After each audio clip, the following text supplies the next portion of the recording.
কাঁঠালের বীজগুলোকে আজকে একটু অন্যরকমভাবে বানিয়ে নিলাম। স্বাদটা একটু অন্যরকমই হয়েছিল। সম্পূর্ণ রাজমা স্টাইলে কাঁঠালের বীজগুলো আজকে আমি রান্না করেছি। স্বাদটাও কিন্তু রাজমা থেকে কম হয়নি। বাড়ি থেকে আসার সময় একটুখানি কাঁঠালের বীজ নিয়ে এসেছিলাম।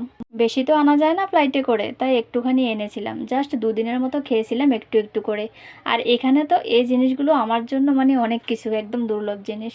বাড়ি ঘরে তো আমাদের এগুলো মানে অঢেল, মানে অনেক এখানে ওখানে পড়ে থাকে, কিন্তু চেন্নার জন্য এগুলো একদম দুর্লভ জিনিস। তাই খুব যত্ন সহকারে এগুলোকে আমি রান্না করেছিলাম সম্পূর্ণ রাজমা স্টাইলে। তো চলো একটু শেয়ার করে নিই তোমাদের সাথে কি করে রান্না করেছিলাম আমি। সম্পূর্ণ রাজমার মতোই রান্নাটা হয়েছিল। তো আমরা বাড়ি ঘরে কোনো সময় কিন্তু এরকমভাবে রান্না করে খাইনি, তো আজকে ভাবলাম যে না, এরকমভাবে একটু রান্না করে খাই, দেখছি কেমন লাগে।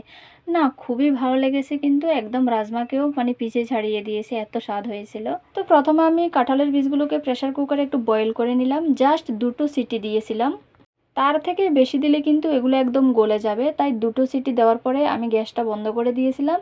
এরপর একটুখানি পরে আমি এগুলোকে বের করে ঠান্ডা করে নিয়েছি।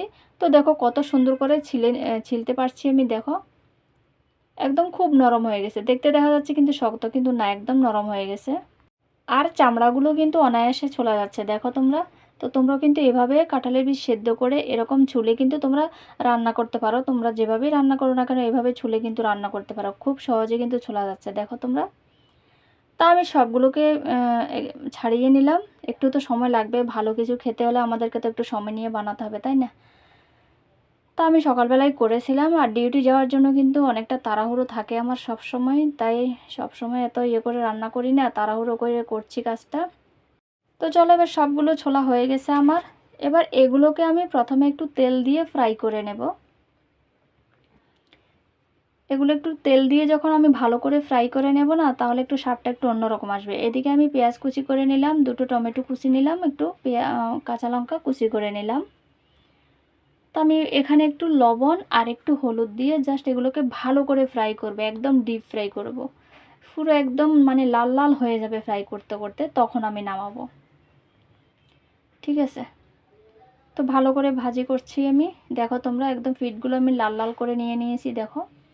এবার আমি নামিয়ে নেব এগুলোকে, প্রায় ভাজি হয়ে গেছে। তো এবার সেম তেলের মধ্যেই আমি আরেকটু তেল দিয়ে দেব।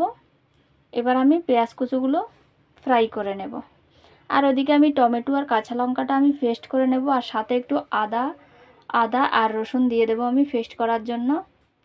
তো আমি ওগুলো পেস্ট করে নিয়েছি অলরেডি। আর আমি যে গুঁড়ো মশলাগুলো ব্যবহার করব ওগুলোকে একটু হালকা জল দিয়ে আমি ভিজিয়ে নিয়েছি। তো পেঁয়াজটা একদম লাল লাল করে ভাজি করতে হবে। এবার আমি 2টো শুকনো লঙ্কা দিয়ে দিচ্ছি এখানে।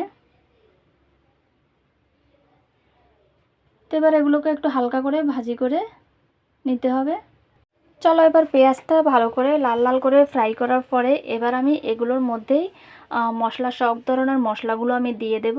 মশলাগুলো দিয়ে আমি একদম গ্যাসের আঁচটা একদম ডিম করে দেব। ডিম করে দেওয়ার পরে মশলাটা ভালো করে আমি ভেজে নেব। মশলাটা যত সময় নিয়ে ভাজা যায় তরকারির টেস্ট ততটাই ভালো হয়, তাই আমি একটু সময় নিয়ে মশলাটাকে ভাজবো আমি। তো গ্যাসের আঁচটা ডিম করে দিয়ে দিচ্ছি আমি। এবার একদম একটু পরে পরে আমি নেড়ে দেবো, যাতে নিচে যাতে লেগে নাও যায়। তো আমি এবার ভালো করে মশলাটাকে ভেজে নেব। প্রায় 10 মিনিট ধরেই কিন্তু আমি মশলাটাকে ভেজেছি। এবার মশলাটা ভাজা হয়ে গেলে তারপর আমি কাঁঠালের বীজগুলো আমি এটার মধ্যে দিয়ে দেব। তো এখানে আমি একটু লবণ দিয়ে দিচ্ছি স্বাদ মতো। এরপরে আরেকবার একটু লবণটা দেখে আরেকবার যদি দরকার হয় আরেকটু লবণ দিতে হবে, কারণ যেহেতু এখানে টমেটো দেওয়া হয়েছে আর কাঁঠালের বীজগুলো ভাজার সময় একটু লবণ দেওয়া হয়েছে, তাই একটু কনফিউশন আছে। তাই একদম তরকারিটা যখন হয়ে আসবে তখন একটুখানি লবণ চেক করে যদি দরকার হয় আরেকটু দিতে হবে। আমার যদিও দরকার হয়নি, আর হয়ে গেছে আমার, লবণ আমি একবারে দিয়েছি। তো চলো, এবার মশলাটা ভালো করে আমি ভেজে নিচ্ছি। একটু পরে পরে আমি নেড়ে দিচ্ছি, দেখো কত সুন্দর করে ভাজা হয়ে যাচ্ছে। এখনো হয়নি, আর একটু ভাজতে হবে। তেলটা উপরের দিকে চলে আসছে কিন্তু অলরেডি। তো চলো, এবার মশলাটা আমার ভাজা হয়ে গেছে। এবার আমি দিয়ে দেব কাঁঠালের বীজগুলো, এখানে ছড়িয়ে দেব। কাঁঠালের বীজগুলো ছড়িয়ে দেওয়ার পরে এবার আমি একটুখানি জল দিয়ে দেবো এখানে আবার।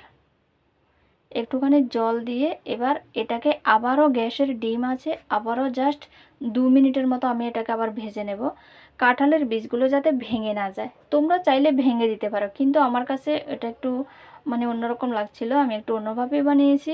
কাঁঠালের বীজগুলোকে আমি ভাঙিনি, কাঁঠালের বীজগুলো একদম নরম হয়ে গেছিলো। তোমরা চাইলে কিন্তু ভেঙে দিতে পারো। তো এরপর 2 মিনিট পরে আমি জল দিয়ে দিলাম পরিমাণ মতো। তো এবারে দেখো অলরেডি আমার রেসিপিটা হয়ে গেছে। তো কেমন লাগলো রেসিপিটা অবশ্যই কমেন্ট করে জানাবে। আর এভাবে কে কে বানিয়ে খেয়েছিলে অবশ্যই কমেন্ট করে জানাবে। তো ভালো লাগলে অবশ্যই লাইক করবে। আর হ্যাঁ, সবাইকে অনেক অনেক ভালোবাসা ভিডিওটা দেখার জন্য।